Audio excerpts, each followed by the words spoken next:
बात करते हैं नीट पेपर लीक से जुड़ी हुई एक बहुत बड़ी खबर की। और सीबीआई ने इस मामले में जो चार्जशीट पेश की है उसको सुनकर, उसकी डिटेल्स जानकर यकीन मानिए सिस्टम से आपका भरोसा टूट जाएगा। यह भरोसा उठ जाएगा क्योंकि पेपर लीक के रट्टा उस्तादों की बात करने जा रहे हैं। और नीट केस का यह नया राज है जो खुला है, और जो करता धरता थे इस मामले में वही चोर निकलकर सामने आए हैं। सीबीआई ने नीट पेपर लीक को लेकर बड़ा पर्दाफाश किया है।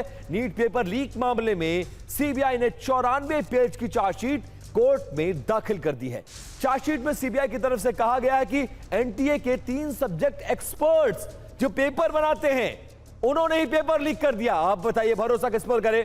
सीबीआई ने पीवी कुलकर्णी, मनीषा मंधारे और मनीषा हवलदार को मुख्य अभियुक्त बनाया है। चार्जशीट में सीबीआई ने यह भी बताया है कि पेपर लीक कैसे किया गया, अभियुक्तों ने सिस्टम की किन खामियों का फायदा उठाया और उसके बाद कैसे पूरी व्यवस्था को भंग कर दिया गया।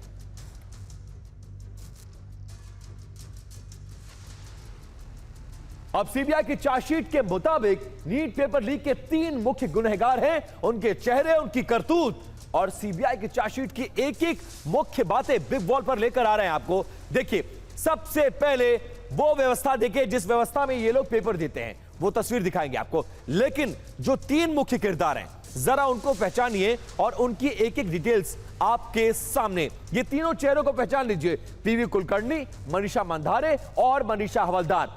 ये कोई केमिस्ट्री का प्रोफेसर है, कोई बायोलॉजी का लेक्चरर है और कोई फिजिक्स का टीचर है। कैसे इन्होंने संगठित रूप से ये पूरा अपराध किया है वो जानिए। ये पेपर लीक के 3 मुख्य किरदार हैं। इसमें पीवी कुलकर्णी, मनीषा मंधारे, मनीषा हवलदार हैं। केमिस्ट्री प्रोफेसर, बायोलॉजी लेक्चरर और फिजिक्स के टीचर हैं।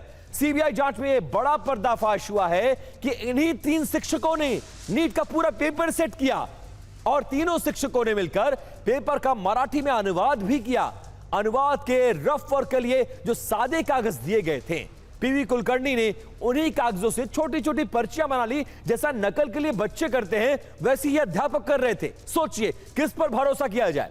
केमिस्ट्री के सवालों के विकल्प के साथ उसको लिख लिया और अपनी कोचिंग के क्लास के छात्रों तक यह सवाल पहुंचा दिया।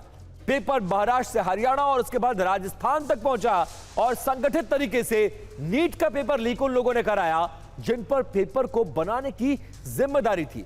अब जिन शिक्षकों को पेपर सेट करने की जिम्मेदारी थी उन्होंने ही पेपर को लीक कर दिया। नीट का जो पेपर प्रिंटिंग प्रेस से वहां से लीक नहीं हुआ बल्कि एनटीए के ऑफिस से यह पेपर लीक हुआ, यह सीबीआई कह रही है। पेपर लीक कैसे हुआ यह भी अब हम जान लेते हैं। सीबीआई की चार्जशीट में ऐसे हुआ पेपर लीक यह बताया गया है। एनटीए के विषय जो विशेषज्ञ हैं उन्होंने मिलकर इस पेपर को लीक किया है। 3 विषय विशेषज्ञों ने जिनका जिक्र हमने किया, उन्होंने एनटीए से पेपर को निकाला। प्रश्न पत्र अलग अलग तरीकों से बाहर निकाला गया चिट के जरिए, और बाहर निकलते वक्त विशेषज्ञों की तलाशी नहीं ली जाती थी क्योंकि ये तो गुरुजी थे, ये तो पेपर बना रहे थे, ये कैसे बिक सकते हैं, ये कैसे चोरी करवा सकते हैं। लेकिन मास्टरमाइंड यही निकले हैं।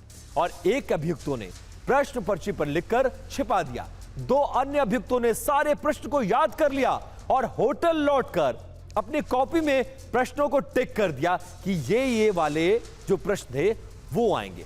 अब पेपर लीक करने वालों ने सुरक्षा व्यवस्था की खामियों का कैसे फायदा उठाया, कुछ ग्राफिक्स उसको लेकर हम लोगों ने बनाया है, जरा वो जानिए आप। अब सुरक्षा व्यवस्था की खामियों का कैसे इन तमाम लोगों ने फायदा उठाया उसको समझते हैं।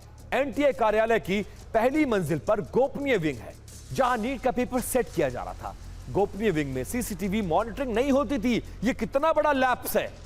एनटीए दफ्तर में 20-25 दिनों का ही सीसीटीवी फुटेज बैकअप है। पेपर से जुड़ा काम 7 अप्रैल को पूरा हो गया। सीबीआई ने मामला 12 मई 2026 को दर्ज किया।